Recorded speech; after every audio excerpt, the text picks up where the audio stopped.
Phil efficace. Encore un week-end chez Tonton. La solution sans sas qui marche à tous les coups. Tu peux m'aider? Tu vas voir, ça va le faire. Oh non, pas la douche. Des solutions à tous les problèmes? Eh ben oui, c'est possible. Merci Rémi. Un podcast aussi carrément bien, je suis pas sûr qu'il y en ait d'autres. Bonjour, aujourd'hui c'est la sainte boîte en carton, alors bonne fête à toutes les boîtes en carton. Nous voici donc réunis à nouveau dans ce podcast qui, je te le répète, est interdit aux parents parce qu'une fois de plus, nous allons parler d'un problème qui concerne justement, devinez qui? Bam! Les parents, bien sûr, bravo! Mais quoi encore? Et qu'est-ce qu'ils ont fait, les parents, cette fois-ci encore? Eh bien, ils passent leur temps à faire des blagues nulles, pourries, vieilles, moches, pas drôles, vaseuses, gênantes, embarrassantes et idiotes. Et eux, bien sûr, ils sont persuadés de faire des blagues drôles, marrantes, désopilantes, ça veut dire super drôles, poilantes et pas du tout gênantes. Tu sais, des trucs comme... Tu connais la différence entre un pneu et un lapin? Ben non.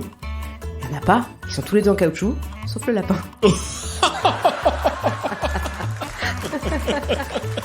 Oh bah c'est trop rigolo. Poil au dos. Ou encore... Tu connais l'histoire du nombril? Non. Bril. Ah, La mouche qui pète. j'ai jamais autant ri. Poil au dos. Ah bah non, là c'est pas drôle. Ah pardon, je me suis trompé. Poil au nez. Ou bien... Qu'est-ce qui est transparent et qui court en troupeau dans la savane? Bah... je sais pas. Un troupeau de vitres. Alors celle-là, elle est vraiment très bonne. Bon, vous avez compris, c'est nul, pourri, vieux, moche, pas drôle, vaseux, gênant, embarrassant et idiot.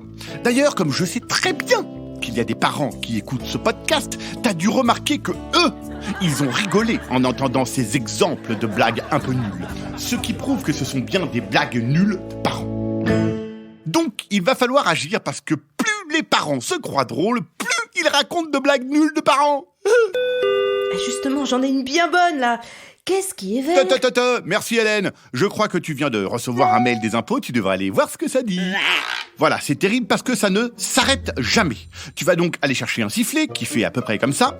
Et puis, un week-end, tu vas suivre tes parents à la culotte sans les lâcher d'un cheveu et tu vas... À chaque fois qu'une blague nulle de parents va commencer, ça devrait faire à peu près comme ça. Tu sais pourquoi les dromadaires ne... Oh! Comment faire entrer 5 éléphants dans... Oh, c'est bon! Alors, monsieur et madame Ploum Ploum ont... C'est une poule qui dit à un canard... Là, c'est bon, oh! Comment on dit lavabo en...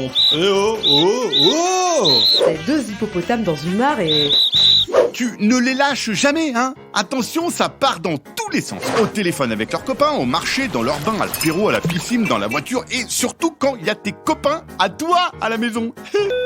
Alors, c'est l'histoire de 3 poules qui vont...